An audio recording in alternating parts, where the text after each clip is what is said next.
अस्सलाम वालेकुम। I am pharmacist Maimuna. आज की वीडियो में मैं आपको बताने जा रही हूँ इन ड्रॉप डी एम्प्यूल के बारे में। इन ड्रॉप डी एम्प्यूल को क्यों यूज़ करना चाहिए, किन कंडीशंस में इन ड्रॉप का इस्तेमाल ज़रूरी है, इसकी डोजेज और कब इन ड्रॉप का इस्तेमाल आपके लिए नुकसानदेह साबित हो सकता है।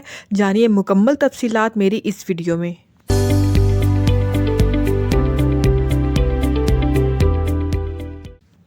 इस एम्प्यूल का नाम है इन ड्रॉप डी। इसके एक पैक में 1 ml विटामिन D3 की एम्प्यूल मौजूद है, जिसमें 200,000 इंटरनेशनल यूनिट कोलिकैल्सिफेरॉल मौजूद है, जिसको सिंपल लैंग्वेज में विटामिन D3 कहते हैं। ये एम्प्यूल ओरल भी है और इंट्रामस्कुलर भी, यानी आप इसको पी भी सकते हैं और इंजेक्शन की सूरत में पट्ठों में भी लगवा सकते हैं। ये मार्केट में एम्प्यूल और कैप्सूल की फॉर्म में अवेलेबल है। एम्प्यूल की प्राइस कैप्सूल से कम होती है। एम्प्यूल को तोड़कर इस्तेमाल करना पड़ता है, जबकि कैप्सूल को पानी के साथ आसानी से निगला जा सकता है। इन ड्रॉप डी के एम्प्यूल की ख़ास बात यह भी है कि इसके ऊपर एक स्टॉपर लगा होता है, जिसकी वजह से इस एम्प्यूल को तोड़ना दूसरे ब्रांड्स की निस्बत आसान होता है।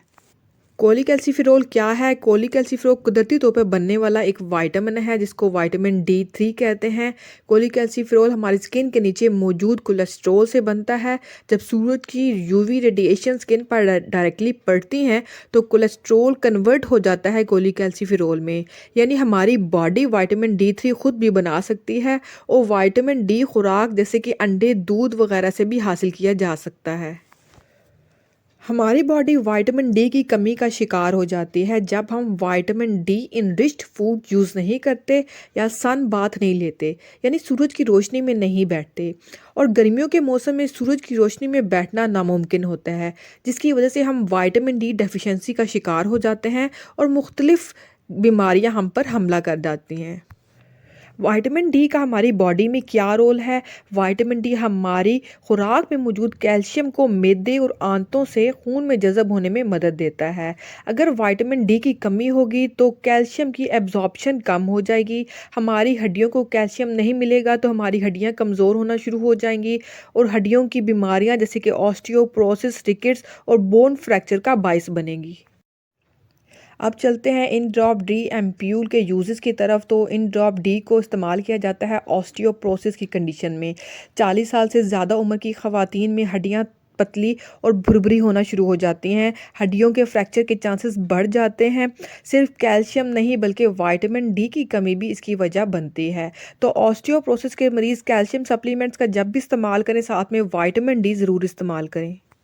इन ड्रॉप डी को यूज़ किया जाता है रिकेट्स के केस में। बच्चों में हड्डियों के टेढ़ेपन की बीमारी है, जिसमें विटामिन डी सप्लीमेंट्स ज़रूर यूज़ करने चाहिए।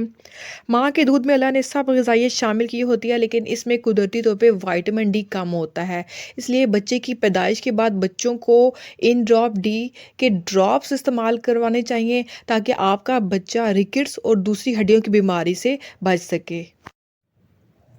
अगर आपके पट्ठे बहुत कमज़ोर हैं और आपको पट्ठों में दर्द महसूस होता है तो विटामिन डी ज़रूर इस्तेमाल करना चाहिए। विटामिन डी डेफिशिएंसी की वजह से पट्ठों में कमज़ोरी और दर्द हो जाता है। 50 साल से बड़ी उम्र के बुज़ुर्ग विटामिन डी का इस्तेमाल ज़रूर करें। विटामिन डी को कैंसर प्रिवेंशन के लिए भी यूज़ किया जाता है। विटामिन डी कैंसर सेल की ग्रोथ को रोकता है, तो वो लोग जो विटामिन डी का रेगुलर यूज़ करते हैं वो कैंसर से बच सकते हैं। अगर आपको विटामिन डी की डेफिशिएंसी है तो इसकी वजह से आपका वास्कुलर सिस्टम डिस्टर्ब हो सकता है, ब्लड प्रेशर ज़्यादा होने के चांसेस और कोलेस्ट्रॉल के ज़्यादा होने के चांसेस बन सकते हैं। तो दिल और शरीयानों की बेहतर सेहत के लिए विटामिन डी का इस्तेमाल बहुत ज़रूरी है। विटामिन डी की डेफिशिएंसी अगर होती है तो उसकी वजह से डिप्रेशन के रिस्क 40% तक ज़्यादा हो जाते हैं। तो एंजाइटी और डिप्रेशन से बचाव के लिए विटामिन डी का इस्तेमाल ज़रूर करना चाहिए। हमल के दौरान विटामिन डी की कमी की वजह से ब्लड प्रेशर ज़्यादा हो जाता है, बच्चे का वज़न कम हो सकता है। हामला और दूध पिलाने वाली ख़वातीन ख़ुसूसन विटामिन डी और कैल्शियम ज़रूर इस्तेमाल करें। विटामिन डी इम्यूनिटी बूस्टर है, हमारी क़ुव्वत मुदाफ़त को बढ़ाता है, बीमारियों के ख़िलाफ़ हमारे बॉडी में क़ुव्वत मुदाफ़त पैदा करता है। और डायबिटीज़ के मरीज़ों में इंसुलिन रेजिस्टेंस को कम करने के लिए विटामिन डी का रोल है, इसलिए विटामिन डी को शुगर के मरीज़ भी इस्तेमाल कर सकते हैं। अब चलते हैं इन ड्रॉप डी की डोजेज की तरफ। तो अगर आप ऑस्टियोमेल्सिया के पेशेंट्स हैं, रिकेट्स के पेशेंट्स हैं या विटामिन डी की डेफिशिएंसी का शिकार हैं। विटामिन डी की डेफिशिएंसी का आपको कैसे पता चल सकता है? आप विटामिन डी 3 का टेस्ट करवाएंगे, तो अगर उसका लेवल लो है तो इसका मतलब है कि आप विटामिन डी डेफिशिएंसी का शिकार हैं। तो इस केस में आपने हर एम्प्यूल 6 माह के बाद इस्तेमाल करना है। 5 साल की उम्र के बच्चों के लिए एक एम्प्यूल हर 3 माह के बाद इस्तेमाल करना है। बालिग अफराद के लिए भी एक एम्प्यूल हर 3 माह के बाद इस्तेमाल करना है। हामला ख़वातीन तीसरे ट्राइमेस्टर में हर महीने के बाद एक एम्प्यूल इस्तेमाल करें।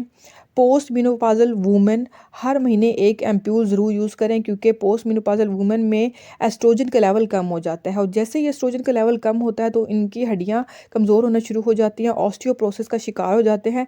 तो पोस्ट मेनोपॉज़ल वूमेन ज़रूर विटामिन डी का इस्तेमाल करें। बुजुर्ग अफराद हर 3 महीने के बाद एक एम्प्यूल ज़रूर इस्तेमाल करें। विटामिन डी के इस्तेमाल की वजह से क्या साइड इफ़ेक्ट्स हो सकते हैं? तो विटामिन डी का अगर आप ओवर यूज़ नहीं करते तो कोई बड़े साइड इफ़ेक्ट्स नहीं होंगे। अगर आप इसका ओवर यूज़ करते हैं, मीन्स कि जितने दौरानिए के बाद इसका इस्तेमाल मैंने बताया है, इससे ज़्यादा इस्तेमाल करते हैं तो इसकी वजह से हाइपर कैल्सीमिया के चांसेस बढ़ जाते हैं।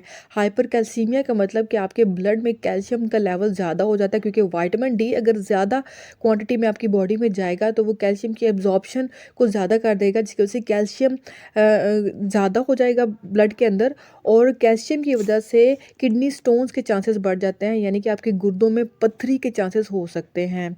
इसके अलावा हाइपर कैल्सीयूरिया हो सकता है, यानी कि कैल्शियम आपके यूरिन में भी बॉडी से बाहर पास आउट होना शुरू हो जाएगा।